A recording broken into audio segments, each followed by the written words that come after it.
आंकड़े कुछ इस तरीके से है कि आरआरबी एनटीपीसी का फॉर्म आता है। कब आता है मैं आपको डेट मेंशन करता हूं। यह फॉर्म आया था 1 मार्च को, 31 मार्च इसकी लास्ट डेट थी भरने की। 35,000 के आसपास वैकेंसी थी।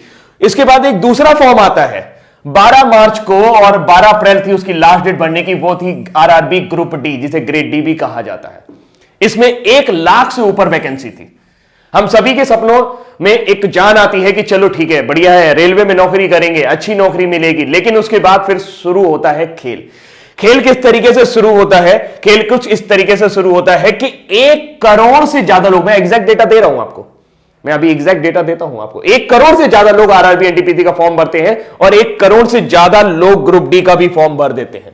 अगर आप देखें तो 1,26,30,885 लोगों ने एनटीपीसी का फॉर्म भरा हुआ है और 1,15,67,248 लोगों ने आपका ग्रुप डी का फॉर्म भरा हुआ है। और अगर हम इस आंकड़े को और आगे लेके जाएं दोस्तों, तो ये आंकड़े और भी ज्यादा चौंकाने वाले हैं कि अगर आप टोटल फॉर्म भरे जाने की संख्या देखें तो ये इतनी बड़ी संख्या है कि 2,41,98,133 लोगों ने फॉर्म भरा है। सिर्फ 1 लाख वैकेंसी ग्रुप डी, अगर उसमें 35,000 एनटीपीसी भी जोड़ दे तो 1,35,000 वैकेंसी के लिए। आप समझ सकते हैं कि आज की डेट में बिल्कुल एकदम सिंपल सा आइडिया यह है कि भारत में 10 करोड़ लोग बेरोजगार हैं, जो किसी ना किसी तरह की बेरोजगारी से ग्रस्त है, जिनकी डेली की इनकम 200 रुपए भी नहीं है। जी हां, जो महीने में 6,000 रुपए भी नहीं कमा सकते हैं। आज की डेट में 80 रुपए पेट्रोल हो गया। और सबसे बड़ी बात है कि मार्च का फॉर्म आया, फिर कहते हैं कि टेंटेटिव डेट आपके एग्जाम की हो जाएगी सितंबर, जून से सितंबर के बीच में आपका एग्जाम करा देंगे। बहुत बढ़िया बात है। अब सबसे बड़ी बात यह है कि इन्होंने इस फॉर्म के लिए जनरल कैटेगरी से 500 रुपए लिए थे। कितने लिए थे? 500 रुपए। ग्रुप डी के लिए भी 500 और एनटीपीसी के लिए भी 500।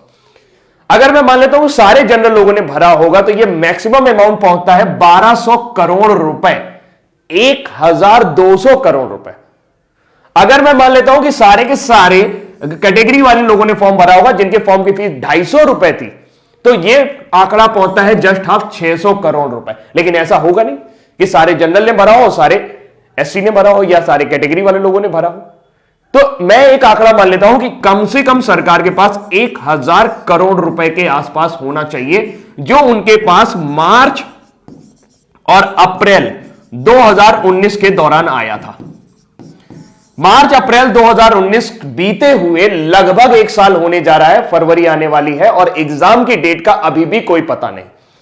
मेरा दिमाग तब खराब हुआ या मुझे गुस्सा तब आई जब कई सारे मेरे स्टूडेंट जो मुझसे पढ़ रहे थे वो ये कल कह रहे थे कि सर एग्जाम का पता ही नहीं चल रहा कि कब होगा, क्या करें, आत्महत्या कर लें क्या? दोस्त, कमजोर नहीं होना, हम आत्महत्या नहीं करेंगे। क्यों करेंगे भाई आत्महत्या? हमारे जो 500 रुपए हैं, जो 250 रुपए हैं, वो इन लोगों ने दे रखे हैं और 1,000 करोड़ रुपए इनके पास है और ये एक वेंडर डिसाइड नहीं कर पा रहे हैं। इनको एक वेंडर नहीं मिल रहा जो एग्जाम कंडक्ट करा सके। धारा 370 हटानी होती है, 1 दिन में हट जाता है। एनआरसी सीए लाना होता है, 1 दिन में आ जाता है। 2 करोड़ लोगों की जिंदगी का सवाल है यार। 2 करोड़ लोग इस आस में जुड़े हुए हैं। मैं जानता हूं कि 2 करोड़ लोगों को वैकेंसी नहीं मिलेगी, लेकिन उनको कम से कम एक जीवन का पड़ाव तो खत्म होगा। जो दिन भर वो टेंशन में रहते हैं कि तैयारी करनी है, तैयारी करनी है, तैयारी करनी है। दुनिया भर के कोचिंग वाले, दुनिया भर के चैनल वाले सब उनको बेवकूफ बनाने की कोशिश कर रहे हैं और लगातार उनसे पैसे ऐंठ रहे हैं। एक बैच शुरू होता है, फिर दूसरा बैच शुरू होता है, फिर तीसरा बैच शुरू होता है। बैच खत्म होने का नाम नहीं ले रहा है और नौकरी आने के नाम नहीं ले रही। क्या आपकी कोई जिम्मेदारी नहीं बनती है? नेताजी, मैं आपसे ही कह रहा हूं, ये वीडियो इतना शेयर करना कि नेताजी तक पहुंच जाए। क्या आपकी कोई जिम्मेदारी नहीं बनती है कि 2 करोड़ 41 लाख लोगों के ऊपर आप ध्यान दें? ये संख्या आपके लिए मायने नहीं रखती है और आपके लिए नहीं मायने रखती तो ये 1,000 करोड़ रुपए का आप कर क्या रहे हैं? ये किसी घोटाले से कम है क्या? किसी भी बैंक में डाल दोगे, घटिया से घटिया बैंक में भी अगर 1,000 करोड़ रुपए डाल दोगे तो वो बैंक जिंदा हो जाएगा। पूरे देश की आबादी सिर्फ 137 अरब है। मैं सिर्फ इसलिए बोल रहा हूं क्योंकि 1,000 करोड़ रुपए अगर आप उनको भी बांटना शुरू करेंगे तो कई लोगों के जीवन सुधर जाएंगे। और आपको क्या लगता है जिन्होंने ये 500 रुपए दिए वो बहुत अमीर घर से आते हैं? उनके घर में BMW खड़ी है, उनका बड़ा सा मकान है?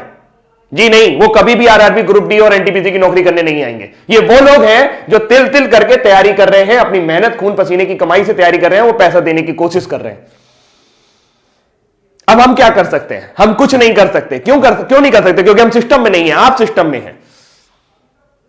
मुझे नहीं लगता कि आपके पास ऐसी कोई वजह है जिसकी वजह से आप एक वेंडर डिसाइड नहीं कर पा रहे। आप हर 3 महीने बाद एक बहाना बना देते हैं कि हमें वेंडर नहीं मिल रहा। अरे वेंडर नहीं मिल रहा तो ये 500 रुपए आपने कैसे डिसाइड किए? आपने कैसे डिसाइड कर लिया कि एक लड़के का खर्चा 500 रुपए आएगा? क्या वेंडर 500 रुपए से ज्यादा नहीं ले सकता आपसे? सिर्फ सोची समझी रणनीति है। मार्च में आपको यह पैसा मिला है, 1000 करोड़ रुपए आपके बैंक में पड़ा है और आप एक वेंडर डिसाइड नहीं कर पा रहे। 1000 करोड़ रुपए बहुत होता है। आप कहेंगे सर 1 करोड़ लोगों का वो भी तो करवाना है, एग्जाम भी तो करवाना है। तो ये 500 रुपए भी तो आप ही ने डिसाइड किए थे। जहां 100 रुपए फॉर्म के लगते थे वहां 500 रुपए लिए आपने। बोले कि सब वापस करेंगे, कब वापस करेंगे इसका पता नहीं है। आप सिर्फ और सिर्फ बिजनेस कर रहे हैं और इस 1000 करोड़ रुपए को घुमा रहे हैं। ये जनता का पैसा है और जनता जवाब मांगेगी आपसे दोस्त। नेताजी आप भी ध्यान से सुन लीजिए, जो लोग भी ये वीडियो देख रहे हैं भाई, अगर उनको मेरी बात सही लग रही हो या लग रही हो, मेरी बात सही लग रही हो या लग रही हो, लेकिन बात है सच्ची। मुझे गुस्सा इसलिए आता है क्योंकि मैं एक टीचर हूं और बहुत सारे बच्चे ऐसे हैं जो मुझसे पढ़ते हैं और उनके अरमानों को जब मैं घुटता हुआ देखता हूं, जब उनके चेहरों को मैं उदास देखता हूं सिर्फ इस वजह से कि सर समय बीतता जा रहा है और हमारी एनर्जी, जी हां, आपके पास जो 65% युवा है उसमें से 2,41,00,000 लोग अभी भी इस एग्जाम की तैयारी कर रहे हैं। ये सिर्फ एक एग्जाम की बात है। एसएससी के साथ भी आपने यही किया था। लोगों के एक साल आपने बर्बाद कर दिया और इस तरीके के कई साल आप बर्बाद कर रहे हैं। उत्तर प्रदेश में एक वैकेंसी और लटकी पड़ी है 69,500, उसमें भी कोर्ट केस चल रहा है। अरे जब नौकरी देनी नहीं होती तो निकालते क्यों है यार? क्यों मजाक करते हो हमारे साथ? जब देनी नहीं होती तो निकालते क्यों मजाक करते हो हमारे साथ? हमारा जीवन इस तरीके से एक सपना बुनना शुरू कर देता है कि नौकरी लगेगी, नौकरी लगेगी। जिस उम्र में उनकी एनर्जी बढ़नी चाहिए, आपको क्या लगता है कि इतना हतोत्साहित युवक आप लोग हैं तो आप उससे अच्छा काम करा पाओगे? जो 1 साल 2 साल तैयारी करके आया होगा, जिसके लिए नौकरी मिलना ना मिलना सब बराबर हो चुका होगा।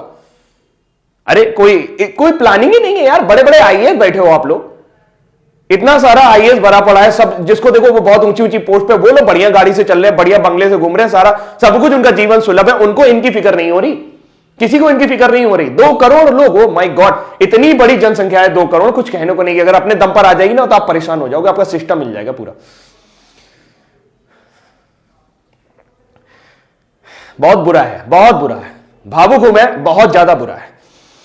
अभी के लिए इतना ही रखता हूं, लेकिन उम्मीद करता हूं कि मैसेज आपको मिल गया होगा। इस वीडियो को इतना ज्यादा शेयर करिएगा कि सबके पास तक पहुंच जाए, खासकर